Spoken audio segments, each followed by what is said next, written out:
Welcome everybody to Changing of the Hip Hop Guards. It is me, Uncle E. That is my partner, the journalist Sincere. Real quick, thank you to everybody who's been checking us out and supporting us throughout the years. Make sure you take a second and head over to our YouTube channel. If you're watching this or listening right now, hit that subscribe button, hit the like, leave us a comment. We appreciate good and bad comments. It's all welcome, but thank you to everybody once again. And, me and Sincere, man, we are two gentlemen who I think I could speak for the both of us that love what we know as hip hop culture. Pretty much since I can remember being a little kid. I'm sure the same for Sincere.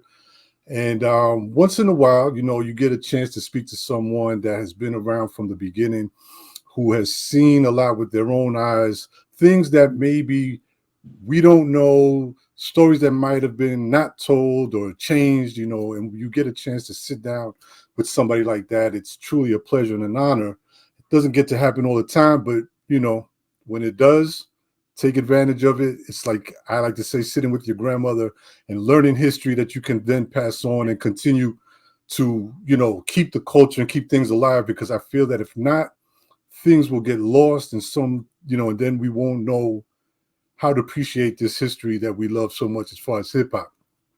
So with all that being said, tonight we have none other than Mr. Schick. Some might know him for when he was doing his tagging and graffiti and writing on walls and all sorts of things like that. Others might know him from a group called The Mean Machine that we will get into and find out more about. Some might also know him as being one of the first bilingual, right, Spanish and English, recorded on record, and that went on to inspire a lot of other artists that we know to this day. So once again, thank you and welcome, Mr. Schick. It's truly an honor and a pleasure. Thank you, man. It's my pleasure to be on here with you guys. Thank you, man. So, man, if you could do us a favor, and let's go back a little bit, maybe let's say around your teenage years growing up in the Bronx. Give us a little bit of history as far as, where you're from and how was it growing up in that time, teenage years? The teenage years, by the time I was a teenager, I was living on a street called Elder Avenue. And, I was about a block and a half away from Bronx River. And so, I'd go to Bronx River for they had a pool there in the projects, swimming pool. So I'd go there in the summer to swim, whatever, went to the junior high school 123 where a lot of the jams were thrown, went to James Monroe High School where some jams were thrown there. But then I also got kicked out of that high school and went to an all male school, Dewood Clinton High School. Okay. But yeah, it was crazy with the gangs. In the early 70s, you had all kinds of gangs all over the place. Graffiti, you had the music. It was an adventure, man, but you had to be careful. Right. So this time that you're speaking of in particular, this is the word hip hop really didn't even exist yet. No. So there was just certain things that were just happening. I mean, there was a certain type of vibe going on. There was, like you mentioned, the tagging and so on and so forth. Yeah. Right. Well, I started writing in 71. Okay. That's when I, said, hey, this is what I'm going to do, because I started seeing names around, in the streets. Right. And it was the same names over and over. No matter where I went, these names were popping up. And I'm like, man, this is pretty cool. I think I'm going to get into that. So I went to a corner store, and it was on Westchester Avenue and Elder, the train station number 6 line. And there's a corner store there, that I walked in and I said, I got to pick out a name. So I started looking at everything in the store, looking for a name. And then I found the Schick razor blades and I said, Okay. man, I'm going to take that name, Schick. So I started writing Schick 1, you Okay. know, and that was the birth of my graffiti. And, I went from tagging the streets to tagging the trains to then painting the outside of the trains. And, I did that for almost 10 years. Oh wow. Okay. So when you initially started, you were what we know as of just tagging, right? Just kind of Yeah. throwing up your name. How did you end up, you know, moving on from just tagging to actually doing like pieces? Well, you start tagging and next thing you know, you're meeting other guys. Hmm. Like, because you're traveling on the train, riding, and before you even do what they call layups, where they park the trains in the middle track or the train yards or the tunnels, Right. you start what they call motion tagging. Get on the train that's running and you start tagging and bombing the insides. And you might run into one or two guys, and next thing you know, you start exchanging things that you do, like, hey, they invite you to a layup or something. So then you start learning, oh shoot, this is how they paint the outside of the train. This is how they do the insides without nobody watching. You can just uh, write your name on the inside of the trains one after the other, just going from car to car, and what they call bombing the insides. And you just learn, man. As time Right. goes on, you meet more people, you learn more tricks. Next thing you know, you have keys to the trains, so you can get in and out whenever you want. Right. Right. Right. Right. Did you eventually become part of a crew? Were you always by yourself? You know, what Yeah, how did no. Well, we had a crew, and it was called Salsa, okay. right? And Mhm. it was. I don't know if you guys are familiar with any graffiti from back in the day. Yeah, yeah, yeah. Yeah, Okay, yeah. so we had. You ever heard of FDT 56? I've heard of them. Okay, FDT 56, um, Broadway Riders, Chrome 100, Okay. Game 5, and PAX, and me were the five originals. FTP. And Okay. then after that, the crew grew with Mhm. more guys. And in fact, one of the guys that you know who Spike Lee is, right? Of course. Yeah, yeah, yeah. Even his younger brother was in our graffiti crew. Oh, Uh, nice, nice. his name was Shadow. He passed away, Okay. but he wrote Shadow One, and but that was the core guys that started that group. Gotcha. So, can you talk a little bit about the music scene? What were you into before the term hip hop? What were you seeing around the Bronx as far as music?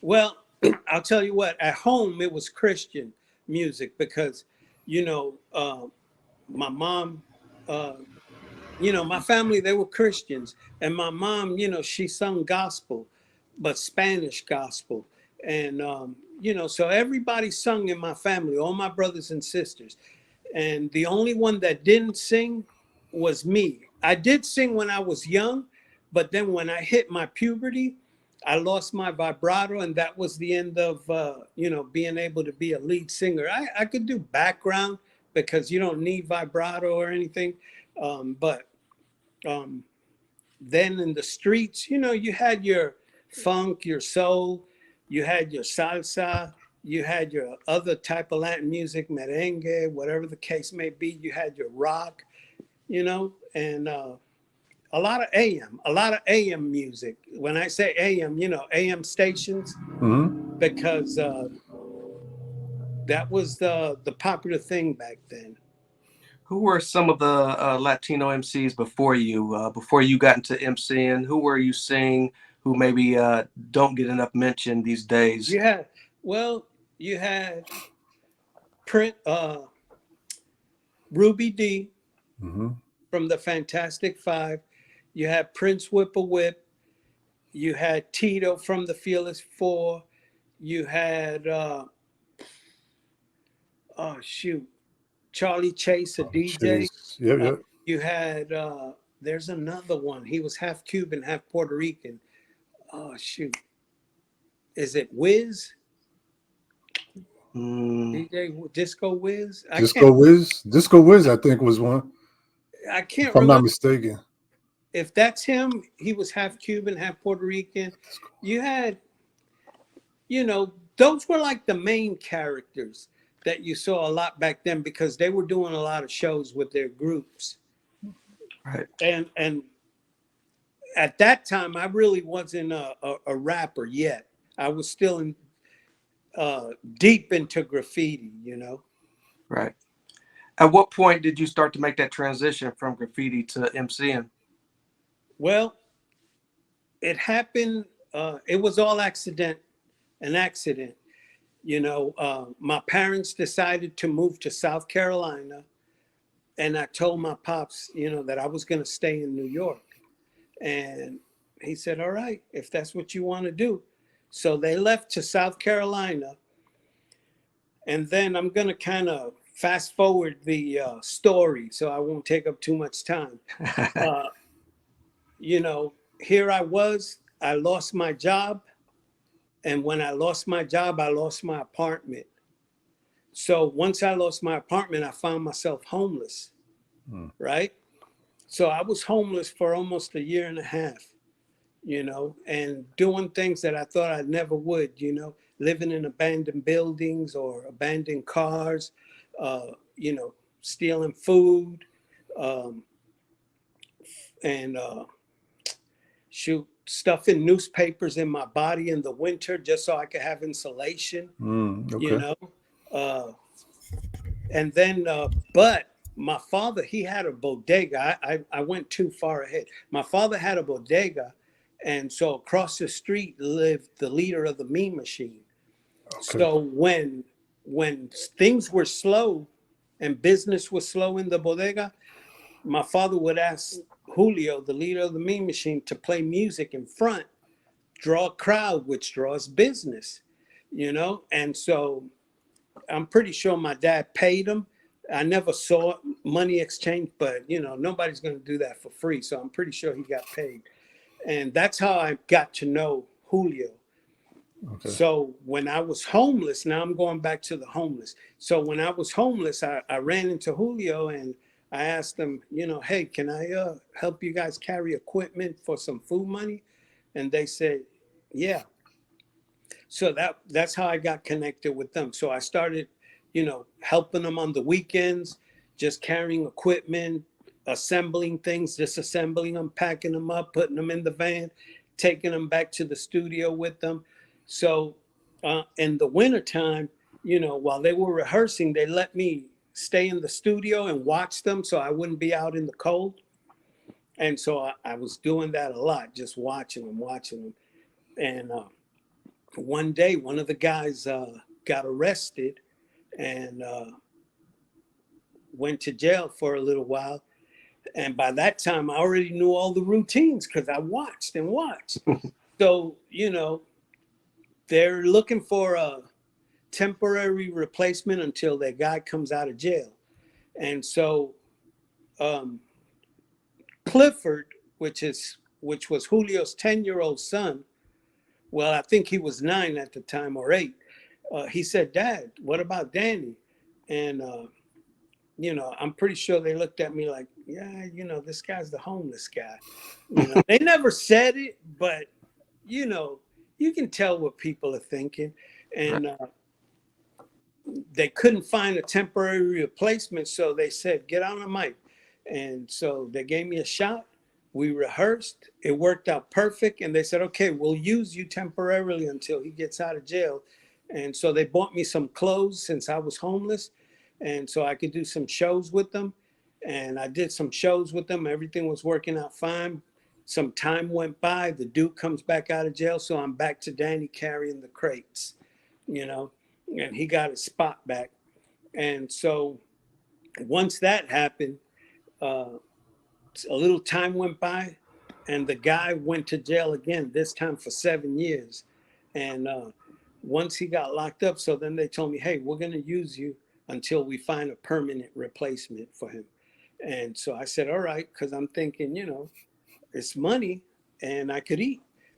But now, since they've trusted me, they started letting me sleep in the studio rather than sleeping in the streets. So this was 79 when I got in the group. Okay. So some time went by. I've done shows with them. Boom. Now here comes the beginning of 1980. And for some reason, I thought, man, nobody's doing this in Spanish, And so I started writing Spanish rhymes, but I didn't tell anybody in the group. Since I was staying in the studio by myself, sleeping there, I could practice. So I would practice the Spanish rhymes by myself, didn't tell anybody, and I did that for months. Never told anybody. Then one day, we go to perform it was either Brighton Beach or Coney Island Beach. And so we get there, and we step out of the van, and it was nothing but tons of gangs out there, man. So I got a little scared because, you're in Brooklyn and not in the Bronx. So at least if something goes down in the Bronx and somebody starts shooting, you know where to run. Right. Brooklyn, I didn't know where to run. If somebody starts shooting or some gang stuff starts coming off, you could run straight into the enemy's camp, But nonetheless, we get up on stage, and it was actually, I said stage, but it was actually a roof, kind of like, so everybody from the beach could see us. And I thought, man, this is where I'm going to perform my Spanish rhymes, because the beach was just like half black and half Hispanics. And I thought, this is it, man, because there's like thousands of people in the beach. So I didn't tell Julio, I didn't tell Jimmy, I didn't tell Mr. Nice, the DJ. I just said to myself, I'm going to pick and choose some of the stuff that I wrote that matches with what they're talking about. So we get up, the music starts, Julio does his bit, Jimmy does his bit, and I open my mouth and start rapping in Spanish. And as soon as I started rapping in Spanish, here go the two guys. Their heads looked like, boom, facing me with that look like, we're going to kill you. But at the same time, simultaneously, the crowd roared. And I know it probably didn't happen this way, but to me it did. It felt like that. The crowd roared, and to me it sounded like thunder, man. Yeah.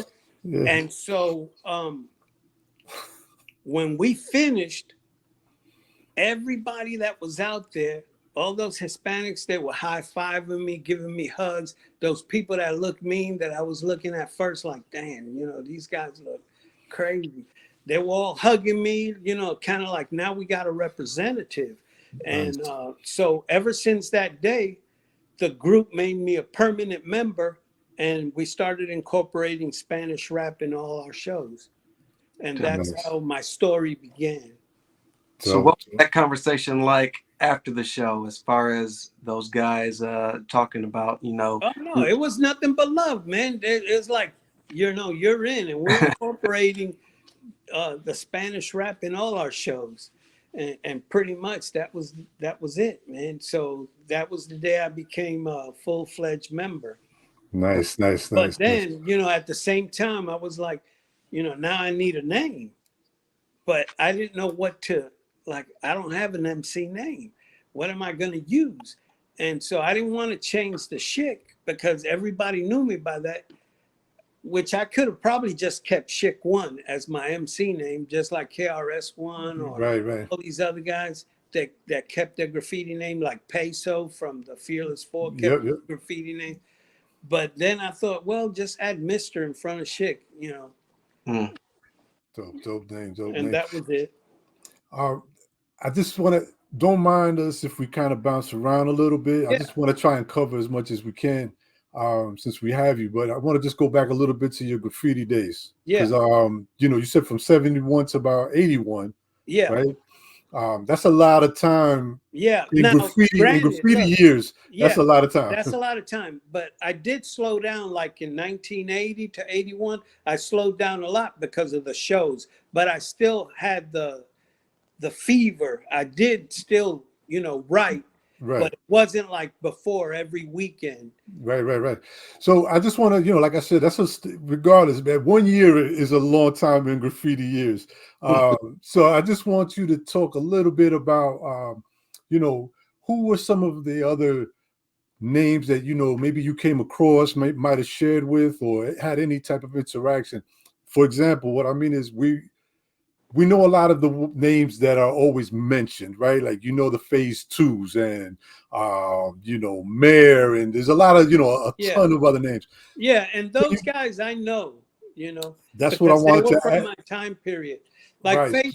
phase two, I only met them, I want to say 2 times, maybe 3, and it had nothing to do with graffiti. Okay. I met him at, I can't even remember the club. He was doing something that had to do with the hip hop scene, Okay. because he Okay. used to do some of the flyers back then. Right. Okay. But Hmm. but yeah, I mean, a lot of the first generation train riders, you meet up with them, you get to know them because you meet up at a station called, it was 149th Street in Grand Concourse. That was the Concord. Yeah. writers bench. The writers bench. Yep. Yeah, and so man, you meet tons of people there, Right. which I'm still connected to a lot of them through Instagram or Facebook. Nice. you know Now, when you were involved early on, was the term all city still, was that a thing like yet? old city riders. Oh yeah. Yeah. Was that something that you were aiming to be or try to achieve Well, or one did of the achieve? guys, one of the guys in our crew was a true all city, which was Okay. FDT 56. Okay. That dude was everywhere. Nice. Like I had a partner. His name was Wasp One. I He was just passed. going to ask you about him. Yeah. Yeah. He passed away not too long ago Mm-hmm. from cancer, but Yeah, we rest in were peace. like brothers, man, because he lived with us too for a good while. Mm. And when I say with us, at my parents' house, Okay. this was way before rapping. And man, we used to like mainly hit a lot of the 1 train, Yeah. the 4 line. Okay. I mean, we used to like the insides, we bombed the heck out of that. But Right. we also did our outside thing too. Nice. And for those, who may not know Wasp, he was in that documentary Star Wars. Yeah. Yeah. That's where I remember him from. That's dope. So you guys ran. Wow, that's crazy. Rest in peace to Wasp. Now, when it came to the graffiti scene, did you at one point the downtown scene, right? And it started becoming where now they're going into art galleries and that type of thing. Did you ever think of doing that? Did you get a chance to get into the art gallery scene? I didn't. And the Mhm. reason why is because by that time, it was sort of like as I'm getting into the rap. Music. Okay. Yeah. So, now my buddy, my partner was, he got into it, Yeah. but I was already like, In the music. my foot was already out of it. Like, Okay. I was making money doing music, and so I Right. couldn't go to the art scene in the galleries or whatever, because it's like, okay, I may make money here. I don't know. And I don't even know how much. At least over here, I know I can make something. Got you. Last thing before I pass it back to Sincere, 2 things. One is, do you have any pictures or any type, or even like maybe old notebooks, black books? Do you have any of that from what you did from back then by any chance? I don't have any black books because, like I said, Pictures? I moved from New York and then the Yeah. homeless and all that. Okay. But there's pictures, You there's a got few pictures. pictures online, Yeah. some of the trains we painted back then. I may have sent some to To I Sincere? think I sent you guys two. Oh yeah, Okay. yeah. Nice. And lastly, what do you think about how graffiti has evolved from back to now, where it looks like almost they're using some kind of magic digital thing and putting it on a wall? Like it's Yeah, well, amazing they what have, they're doing. well, the paint now is specifically made so they can do greater things, Right, you right. know. And you can't really compare today's so-called uh, graffiti Yeah. to the ones back then. And I'm talking about those of us that painted trains Yeah. versus the new guys painting walls. I'm not knocking them or whatever, but Uh-huh. you got to understand when we were painting, you're painting with one hand, but then you got your one eye on the train and one eye like searching around because there could be other guys coming around to steal your paint, beat you up, Yeah. or you got to fight, or Or cops. the cops. So Yeah, yeah. you're constantly like this. Where these guys now they'll paint something 4 or 5 days, take their time. It's not the same. It's not. Yeah. You know, Yeah. Yeah. No doubt, no doubt. Did you guys have any deals on the table back when you joined the group, or is this the time we start talking about demos? no, we didn't have any deals. No deals at all. You know, the only has nothing to do with any deals, but we used to be at a place called Harlem World a lot Mm-hmm. because Julio was like Harlem World's handyman. So he used to do a lot of the electrical work, sheetrock work, or whatever. So we were always there because we never had to pay. So we seen tons of shows there, uh, you know, rap shows, non-rap shows, any shows that came there, we were there. So I got to see a ton of stuff and it was pretty cool. Can you talk about shopping demo and going over to Sugar Hill Records? Well, there was never any shopping demos. The way we got into Sugar Hill, it was, and this I find out later on, Julio and Jimmy went to Sugar Hill Records. No appointment, no nothing. They went there and they wanted to see Sylvia. Well, they talked to the front desk and, you know, you have an appointment? No. Well, I don't know if she can see you today. Well, can you mind if we sit down and wait in case she has some spare time or whatever? And so they sat and waited almost the whole day, you know. And finally she comes out and asks what could she do for them. And they said, exactly what they said, I don't know, because like I said, I wasn't there. But anyway, she told them, come back next week and bring a demo. And so they went back to the Bronx from New Jersey, told me and Mr. Nice, our DJ. And so then we were all psyched, man, let's do it. So then our DJ starts mixing up Dance to the Drummer's Beat, Okay. right? And so he mixes that and we're getting ready to lay vocals. And I tell the guys, man, I don't want to lay my vocals on here. They said, why? And I said, because what if I lay some Spanish rap on here? They keep the demo and then they tell us, we don't want to use you. And then they keep our tape and they give that to someone else. I said, let's just take the track and we do it live over there for them. And I don't know why they agreed because I was the last guy on the totem pole, Right. joining the group. But so the following week we go to Sugar Hill, give her the tape. And so it was Sylvia Robinson.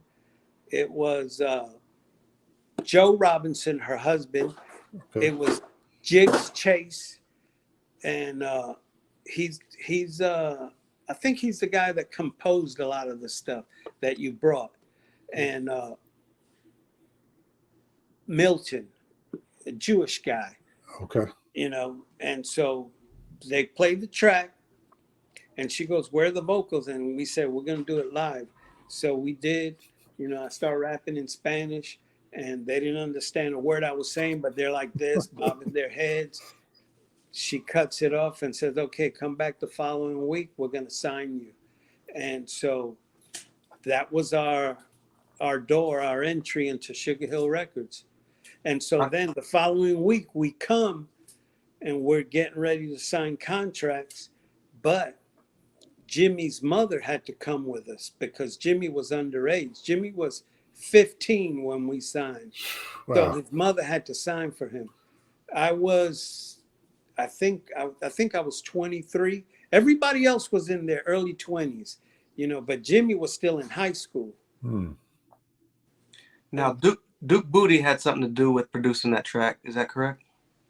Yeah, he did the percussions. He did the percussions and any little, like the congas and the clave, the little thing that sounds like a stick, and a lot of the percussions he did, man. The clap track, which there was no clap track on there. You could hear the clapping, but what he did was he took two pieces of 2x4, walked out of the studio, took the microphone down the hallway, and just started smacking two 2x4s together to get a clapping nice sound. clap. Yeah. Crazy. Now, when Disco Dream was released, what kind of reaction did you guys see immediately? Well, this was the deal. So it's time to record it, right? And for them to record the music, so they had Dance to the Drummer's Beat. They did it. When they gave it to us to go back home and practice with it, so when we come back to the studio, I was like, man, this don't sound like Dance to the Drummer's Beat. It was there, but it just didn't sound like the record. The way they did, Grandmaster Flash Freedom, or when they did Rapper's Delight, it sounded like the records. Okay. Ours didn't sound like it, didn't have that oomph. Hmm. And so then we asked our DJ, man, let's find something else. So we got Grace Jones' Pull Up to the Bumper. Okay. He mixed that up. We took it to them and said, hey, this track didn't come out the way we thought it would. Can you guys do this? So they said, okay. So they went and they did it, and they gave us back the tape. And when we got back to our studio, man, this doesn't sound like Pull Up to the Bumper except for the bass line, and it just didn't sound. But then it was like, we can't go back and tell them we don't like it again, because they might tell us, get the heck out of here. We're not going to record you. You're just wasting our time. So we decided, well, let's just use it. And so we, when we started recording, it was just, it was pretty much, most of it was in one take. Not the whole thing, but a good, I'd say about 75% of the record was just one take, and then a few little corrections here and there. Who came up with the name Disco Dream? Okay, this was the deal with that. We didn't have a name for the record. Okay. And once we recorded it, Sylvia asked us, what's the name of the record?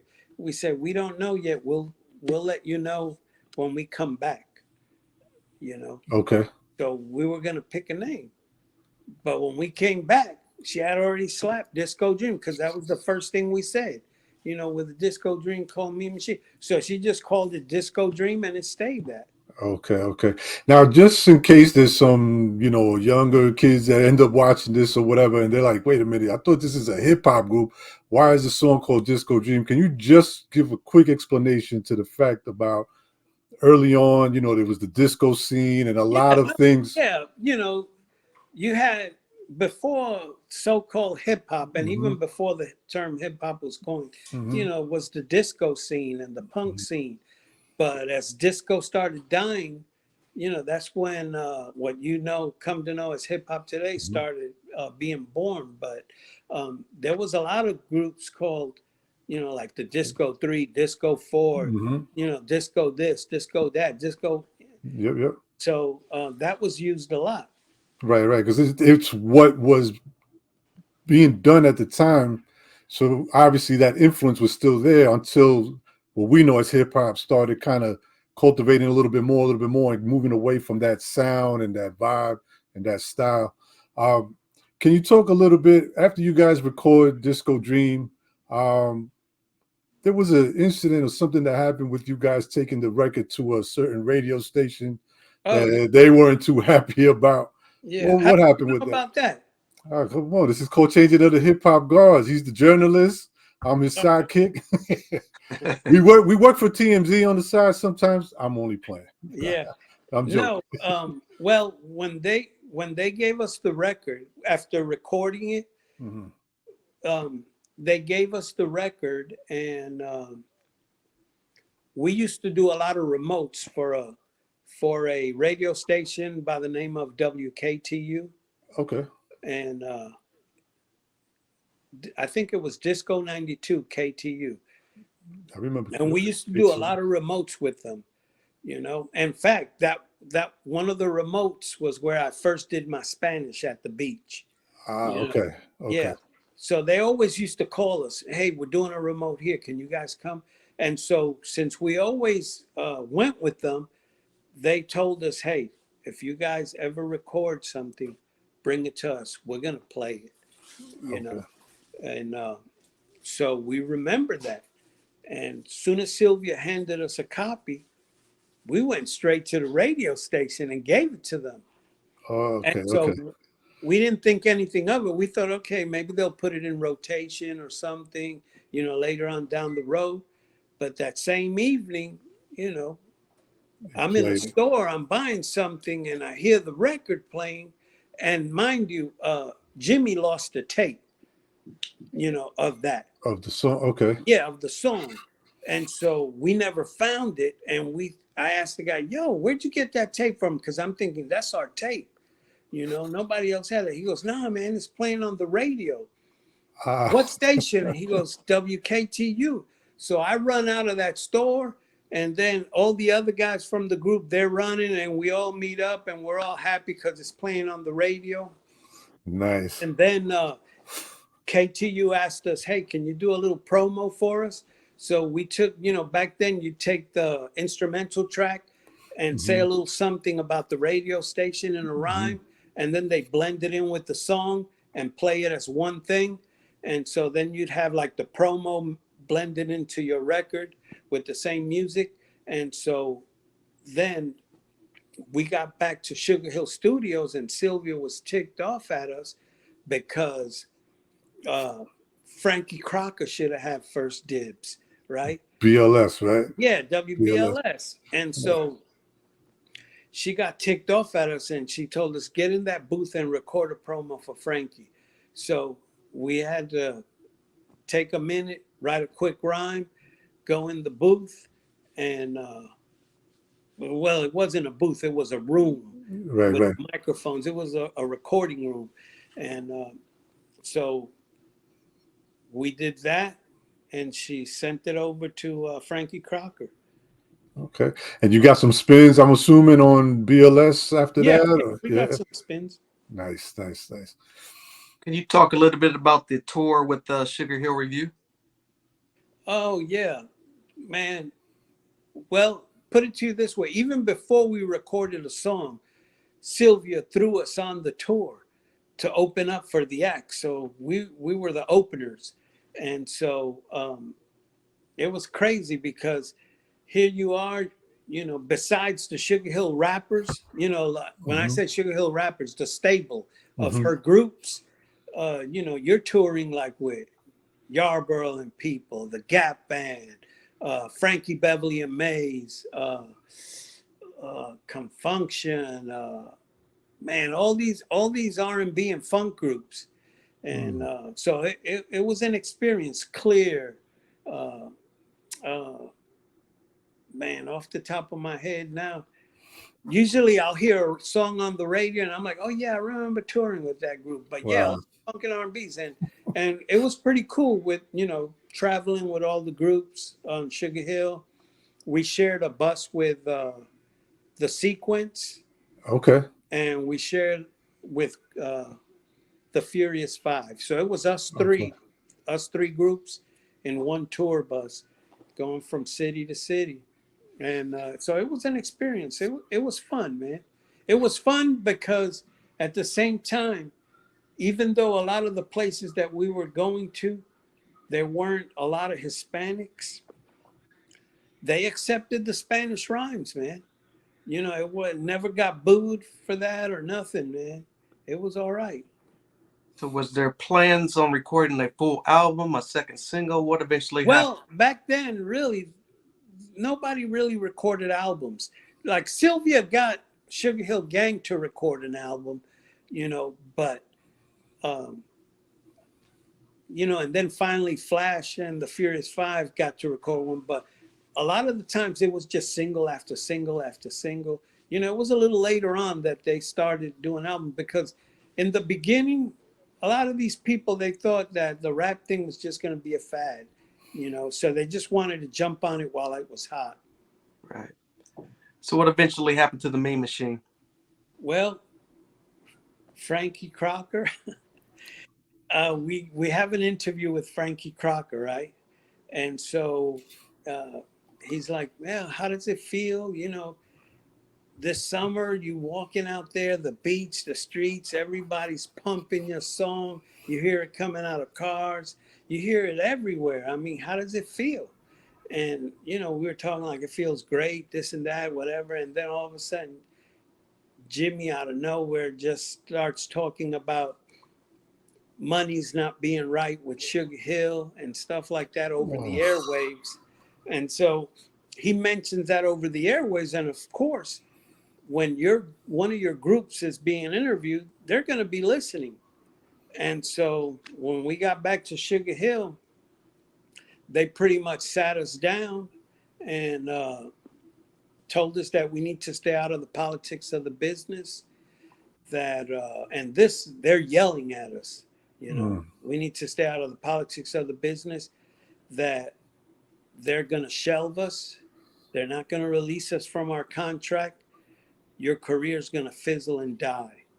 And so that was it. No more recordings with them, And so we kept touring because the record was still being played. But once it fizzled out of the airwaves, that was it, man. Did you have to have court battles with them, or did you guys just? No, we never had a court battle with them. We still had 3 years left. So I was like, yo, I'm not going to stick around New York and wait 3 years. I lived the homeless life. I'm not doing that again. And so I left and I went to South Carolina. And so once I left to South Carolina, well, actually, before I left to South Carolina, I was staying with an aunt. So really, she kept me from being homeless. And so her name was Cecia. And so my aunt, I stayed with her and my cousins there for a good little while before moving to South Carolina. And then I moved to South Carolina and, they bugged me for a little while about wanting to record again. And so then they kept asking me. And so I went back to New York and recorded something with the Mean Machine in a studio somewhere in Manhattan, I think. I don't even remember it that well. I don't even know the name of the song. I don't remember what I said back then in that rhyme or whatever, because, I was doing it for them more than for me, because I was already, I was disgusted with what happened to us. Right. So, but never heard it. Don't know what it's called. Don't even remember the music or nothing. You mentioned a lot of artists that you guys, performed with or went on tour with, a lot of greats. Like you mentioned the Sequence, which we all know. Crash Crew. Right. But you guys also had the pleasure of performing or opening or performing with other greats outside of that genre. Because of the Spanish rap. Right. So how funny was it for you to have a crew of Graffiti named Salsa, and then you end up performing for like Tito Puente? And opening cool up for Tito Puente and a lot of these Spanish salsa artists. Yeah. And it was crazy, man. Because never in a million years did I expect to be on the same platform with these guys. It's weird. But the good thing about it was it took us in a different vein. You know what I mean? Mhm. Though it was the rap scene, but it was like, here I am performing to a Yeah, salsa audience, and we never got booed, never got nothing. You know, like, right, reality is, I'm pretty sure when they first heard you come on, they're probably thinking, oh, just another rap, because these are salsa people. But right, then all of a sudden they hear Spanish rap and their attitude changes, you know? right. So, That's really cool, man. That's a cool experience. Let's talk a little bit about the group as far as because again, like I mentioned earlier when we first started, you guys are noted as being one of the first multiracial, Puerto Ricans, African American in a group recorded on record. The group wasn't entirely of made up of Puerto Rican, right? well, the group, Or was it just one not from Puerto Rico? the all of us were Puerto Ricans Oh, okay, except for Jimmy Mack. Jimmy Mack okay, was from St. Croix. So okay. either way, he's a Caribbean. We were all Caribbeans, Nice, you nice. know. But Okay. Jimmy Mack, and Jimmy Mack, the thing is too, he was able to speak some Spanish too. So Right. So when you guys, all of you, everybody's Puerto Rican, he's Caribbean as well. You're the first one to go ahead and say a rhyme in Spanish. You're credited as being the first as far as doing something bilingual. Um, how's that been? We've seen Mellow Man Ace give you a lot of respect, and say you were a big inspiration for him, and there's been others as well. How is that for you? How does it feel to kind of be someone that probably has inspired such a multitude of people to be rhyming in other places, yeah, somehow or some way? well, put it to you this way: before I keep that question in mind, so you can, because I'm getting older, so I don't want to forget, man. Yeah. You know, but I want to say this first, because I don't want to forget this, Mhm. that if it wasn't for Mellow Man Ace, Uh-huh. nobody would be talking to me today. Because when I moved to South Carolina, I didn't tell anybody where I was at. Okay. Okay. And so Mellow Man Ace was doing an interview on Gully TV. And Mm. one of my younger cousins heard Mellow give me my props. How when he first heard me, Hmm. he was intrigued, this and that, whatever. And so my cousin thanked him, like hashtagged him and thanked him for bigging up his cousin, Danny Rivera, Mr. Schick, blah, blah, blah. So long story short, Mellow Man Ace sees that and answers him, yo, you for real, And Mm. so, yeah, and so he wanted my number. And so my cousin said, hey, let me talk to him and see if he'll let me give you his number. So I said, yeah, give it to him. So then he calls me up and we talked for a good little while. He was being inquisitive, asking me all kinds of questions, pretty much to make sure that this is Mr. Schick and not a phony. Right. And so then after we finished talking, he man, he was thanking me because he was like, man, because of you, I never had to work a day in my life, Mhm. and so he tells me, hey, if you're ever in California, let me know and I'll drive up to see you.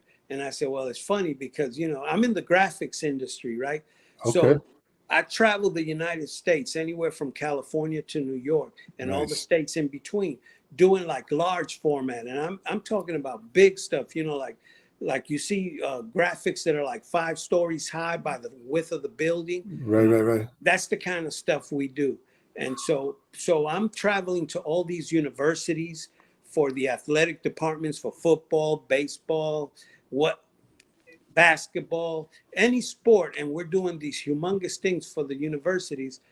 And so I've been to all of these places, and it's all because of graffiti, man. I was just gonna say That's that's what kind of got me in funny the how. door. I didn't go to Yeah, college, yeah. you know. But anyway, Nice. and so I told him I'm going to be out there in 3 weeks doing some graphics for a BMW out there in Palm Springs. So he goes, all right, shoot me the address. I'll be there.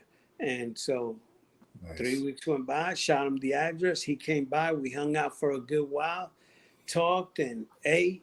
and then he had to leave. But it was a good meeting, man. And Nice. now I mean, we're like brothers, man. I consider him my younger brother. And so if it wasn't for him, and the thing about it was the first time I ever heard somebody rap in Spanish was, you ever seen MTV Spring Bling Yeah. back in the day? In the Yeah. Yeah. summertime, they'd have all these people and Yep. they'd Yep. have the stage on the beach, Hmm. the backdrop on the stage. Yeah. We were the ones that You guys did that? yeah, I would Oh, do nice. those. So I would watch Spring Bling just to see the work we did on TV. And here, this guy's about to start rapping.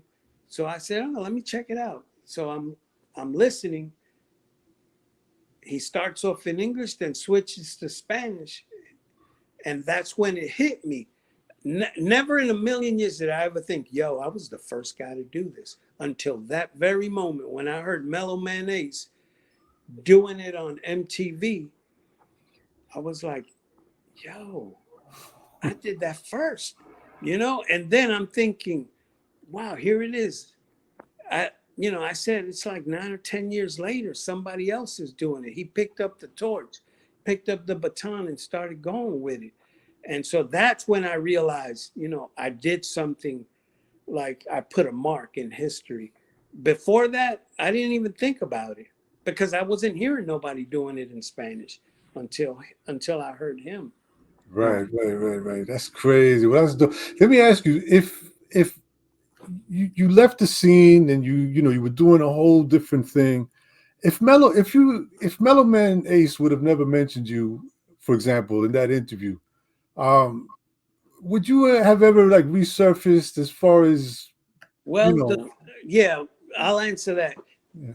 The only reason I resurfaced when he did that, it ain't that like I resurfaced. He Well, literally brought me back to life because right. because once he did that, he posted something about me. He goes, "Yo, I posted a little something about you in Facebook and blah blah blah." Okay. And he says, and then he goes, "Don't be surprised if you start getting, hits Yeah. or contacts or whatever." I can't remember how he put it, so I'm putting it in my own words. Right. And so the next day when I woke up, man, I had over 600 and something messages Wow.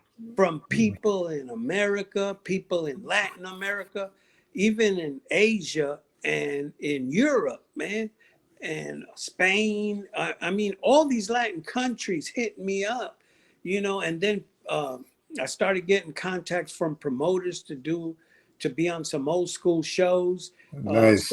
Started getting people calling me up from different Latin countries that they want me to record with them, and they're like, "Man, we don't." They're telling me in Spanish, "We don't care if we don't ever put out the record, just so we can say we did it with the first." And so I've been getting a lot of love internationally, man, Uh, and it's all because of him.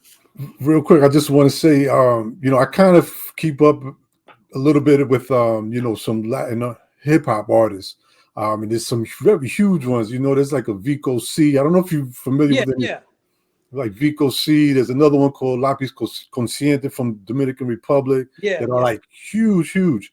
And it's just kind of cool to hear your story and see where it is now, how big it is as far as in the Latin culture, and just to Yeah, know that like you're kind of at that very beginning of creating the or crazy thing, sparking that, never in a million years did I ever think that the Spanish rap thing would go so far.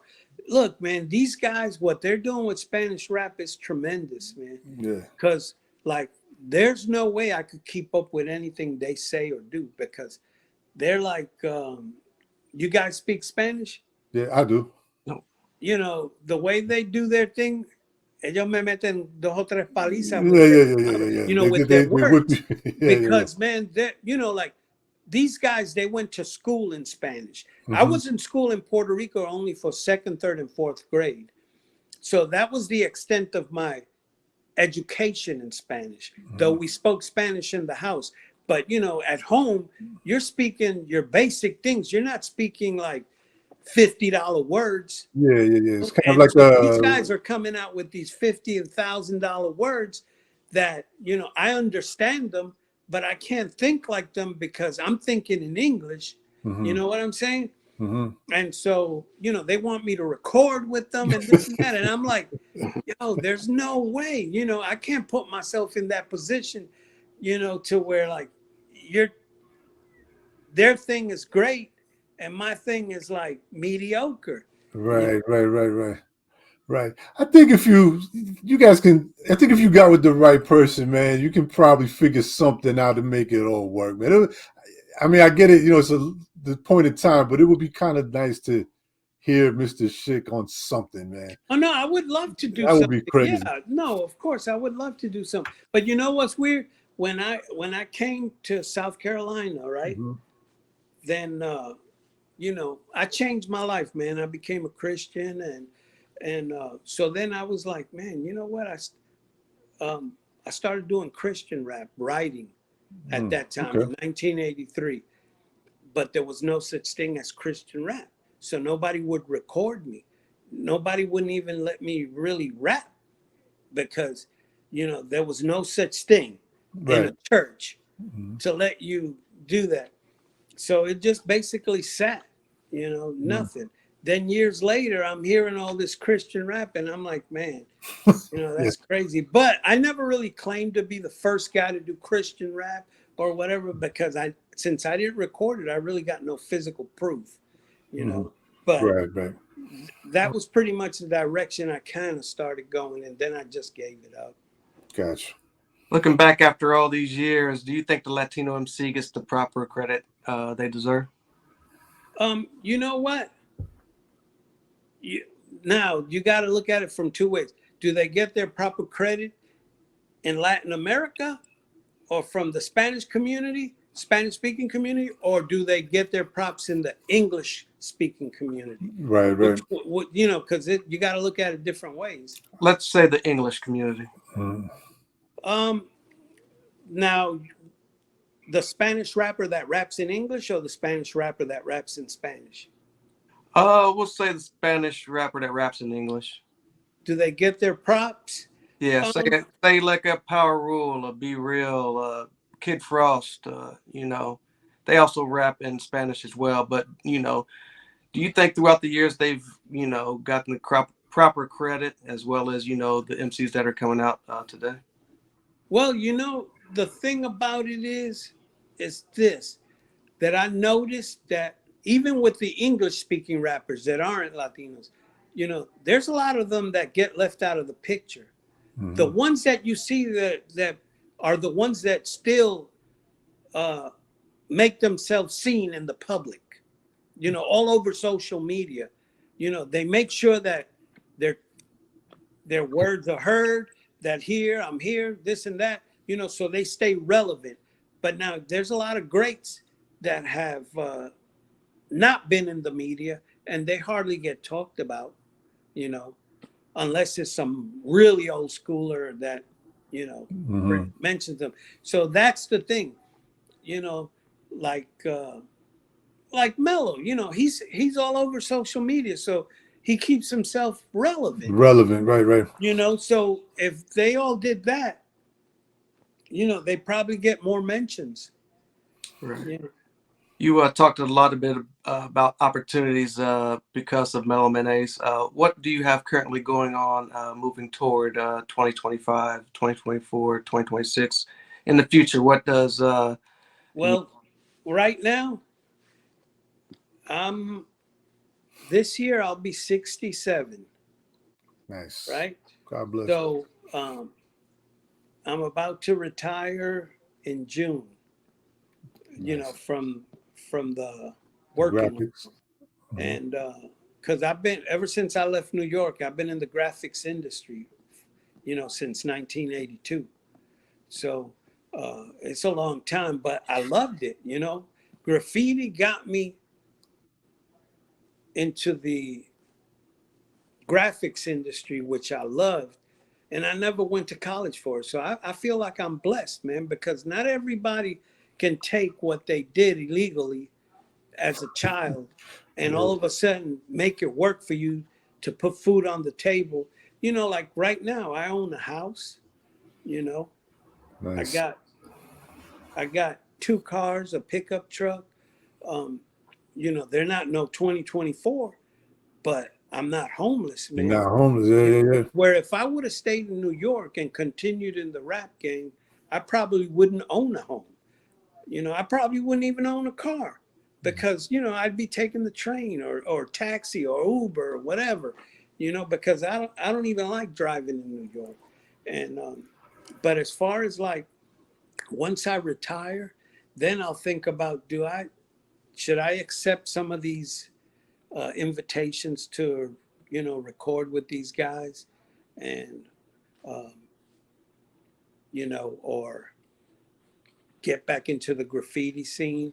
Hmm. And, but then I, you know, like when I say get back into the graffiti scene, a lot of these guys, they're doing canvases and different Hmm. things like that, which I could get back into it. And, you know, with their help, they could teach me like, yo, this is what you got to do. Move this way, talk to this guy, whatever, Right, right. because I'm still in contact with a lot of them. And so that's pretty much it, you know, and try to stay healthy and just enjoy life, enjoy the grandkids, you There know. you go. We want to thank you for the opportunity. You say you're getting hit up by 600 some people, so I'm glad you looked at my message and gave us the opportunity to speak with you. You know, we've been fans from, you know, way back, and to hear your story is very inspirational. And like I said, thank you so much for the opportunity. Oh man, thank you guys for the opportunity to share my story, you know. Are you? Have you ever thought about doing a I don't know, a book, a little documentary, you know, anything in Oh that well, fashion about, you you know, know, your journey? I just came out in a documentary series um, Right, that's right, right, right. Uh, MTV Paramount Plus called De La Calle. yeah, I yeah, was yeah. That's the right. first episode, and there's a few other documentary. I don't know if they're documentary series or documentaries, but you know that I recorded already, and Okay. so when those come out, I'm not sure. You know, because like the De La Calle one, they flew me to New York in a year before it came out. You know, and Right, right. so I recorded that a year before it came out, and then they went to all these other Latin countries to record, you know, their pioneers. So it was an 8 episode thing, you know. So Can the fans keep up with you on social media? Um, it's Instagram. It's Mr. Schick underscore TMM for the meme machine, and then on Facebook. I have one that's called Mr. Schick of the Mean Machine, and okay. that's pretty much it. So Well, like Sincere said, I mean, on behalf of Changing the Hip Hop Guards, you know, we appreciate everything you've done in the past and continue to do. We wish you much success and good luck with your retirement. Hopefully, you'll keep, you know, making a lot of these appearances. And I just want to also, I have to add this. Yeah. Thank you for sharing your story because, for one, I feel it's important for people to know. Um, Two, because there's always a lot of talk about whether Latins were there in the beginning, are they a guest in hip hop, and all of that kind of talk, which to me is crazy. But for somebody like yourself who's been there before the term even came about, I think that kind of proves a lot of people wrong, and that Latins have been there from the beginning and contributed in one way or another. Well, So, oh no, go ahead, go ahead. no, no, no. If I'm wrong, stop me and No, correct no, me. no. I Okay. know. You know, like with the graffiti, I was there for, you know, what I tell people when that, you know, I was there from the early start with graffiti. Hmm. Rapping, I did in '79. Hmm. You know, personally, I can't say, yo, I was there from the beginning, but I was there from the early start, Hmm. you know, with Graph. And then, you know, but everybody's story is different. Look at Hmm. Ruby D. Ruby D was the first Puerto Rican MC. Hmm. And so, and right behind him, you got the first, he's called the first Bronx Puerto Rican, Prince Whip. Prince with the whip. Yep, You yep. know, but they were there way before me as far as rapping. Right, right. So that's why, like I said, I just don't necessarily agree with that. But thank you once again for taking the time. We're happy that you're sharing your stories. And like Sincere said, man, much success with everything moving on into the future. Thank you, man. And can I leave you guys with one thing? Absolutely. Sure. As I read the Bible, I began to realize why the Father sent his Son upon this earth to die. The conviction of my heart, it brought a tear to my eye. See, Christ endured such cruelty for a sinner like me. He paid the price when he died for me on Calvary's tree. I once was blind, but now my eyes clearly see the sacrifice Christ became for you and me. You see, Jesus loves us. This I know. For the word of God, it tells me so. That all of us to him belong. It's true, we're weak, but he is strong. The Lord will stand by you like no other man. I see two sets of footprints within the sand. When times look rough, one is all I see. These were the days the Lord carried me. He has proven his love to me time and again. Pull me from the fire, result of my sin. Compare where I am now to where I might have been. I get on my knees just to praise him again and again. I thank him for loving me. It's undeserved. Meanwhile, the enemy tells me that my life is a blur, but I'm the one that owed the debt and he paid the price. So Jesus Christ, I owe you my life. Thank you so You're much. talking about you can't record with these guys? Come on, man. Yeah, that's not Spanish though. It Man. doesn't matter. It's Mr. Schick on a track. Thank you, man. Once again, it's been a pleasure. Shout out to The pleasure's mine. And shout I out just, to Jones for hooking us up. that's what I was about to say, man. Shout out to Tone Z Yes, for the hookup. appreciate you. Let's stay in touch. All right, man. God Bless bless you, you bless guys. you, God bless you. bless.